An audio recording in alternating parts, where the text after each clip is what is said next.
Andrianto, 63 tahun, tak menyangka bakal menjadi korban salah tangkap yang dilakukan oleh anggota polisi. Padahal warga Jalan Patimura, Kelurahan Ledok Kulon, Kecamatan Bojonegoro, saat itu sedang membawa jenazah anak perempuannya dari rumah sakit di Surabaya. Kisah salah tangkap dan perlakuan kekerasan itu pun diceritakan Satria Galih Wismawan, menantu dari korban. Galih mengatakan peristiwa yang menimpa mertuanya itu terjadi saat ia bersama keluarga besarnya sedang berduka, Selasa 28 Desember 2021. Istrinya, Maria Ulfa Dwi Andriani, yang merupakan putri dari Andrianto, dibawa mobil ambulans dan ada 2 mobil pengiring dari Surabaya menuju ke Bojonegoro. Mertuanya mengemudikan mobil Suzuki R3 mengiringi dari belakang ambulan yang membawa jenazah putrinya sejak berangkat dari Surabaya. Pada saat berada di pertigaan Depot Mira, Kelurahan Kecamatan Babat, Kabupaten Lamongan, sekitar pukul 21.00 WIB, iring-iringan ambulans terhenti karena terhalang mobil di depannya yang berhenti di lampu merah. Ia yang berada di dalam ambulans terkaget begitu mendengar suara tembakan ke atas 2 kali, terlebih melihat mobil yang ditumpangi mertuanya dikelilingi petugas kepolisian. Ada yang berpakaian polisi dan ada yang berpakaian preman menembakkan senjata ke atas dan menggedor pintu mobil ayah saya, sekitar 5 orang, ungkap Galih kepada wartawan Selasa 11 Januari 2022. Melihat kegaduhan yang menimpa mertua, Galih pun turun dari mobil ambulans yang membawa jenazah istrinya untuk mempertanyakan maksud dari tindakan petugas yang menghadang mobil pengiring jenazah. Ia juga berusaha menjelaskan kepada petugas jika pengemudi mobil yang dihadangnya adalah orang tua dari almarhumah yang masih satu rombongan ambulans.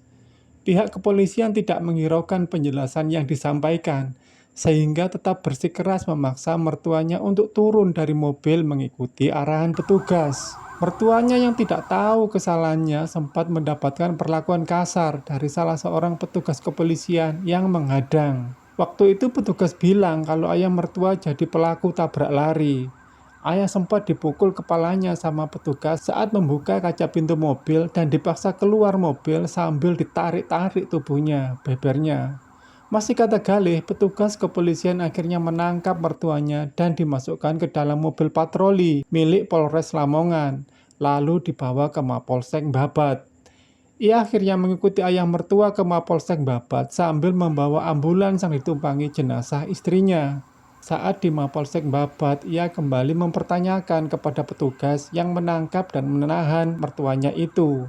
Galih kembali menjelaskan agar mertuanya yang sedang berduka dan tidak tahu kesalahan yang diperbuat itu segera dilepaskan. Keluarga ingin segera membawa jenazah istrinya ke rumah duka dan segera dapat dimakamkan. Saya jelaskan lagi dan ada polisi memeriksa ambulans lalu melihat ada jenazah istri baru dilepaskan. SIM dan STNK mobil yang ditahan saat itu sempat mau ditahan juga, ujarnya. Peristiwa jelang tahun baru itu sangat membuatnya terpukul di tengah duka yang dirasakan. Setelah berkonsultasi dengan beberapa teman, dia akhirnya melaporkan secara online tindak kesewenang-wenangan aparat kepolisian yang menimpa keluarganya ke Propam Mabes Polri untuk memperoleh keadilan. Usai melaporkan ke Mabes Polri, Kapolres Lamongan AKBP Miko Indrayana bersama PJU mendatangi kediamannya pada Jumat 31 Desember 2021. Kapolres Lamongan meminta maaf atas kejadian salah tangkap yang menimpa keluarganya. Pihak keluarga juga sudah memaafkan, namun masih ada permintaan pihak keluarga yang sudah disepakati belum dilakukan Polres Lamongan.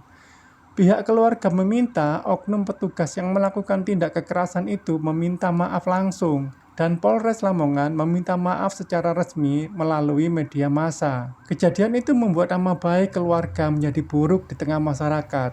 Katanya, permintaan maaf melalui media massa akan dilakukan segera dalam pekan ini, pungkasnya. Hingga berita ini diturunkan, belum ada tanggapan dari Kapolres Lamongan AKBP Miko Indrayana.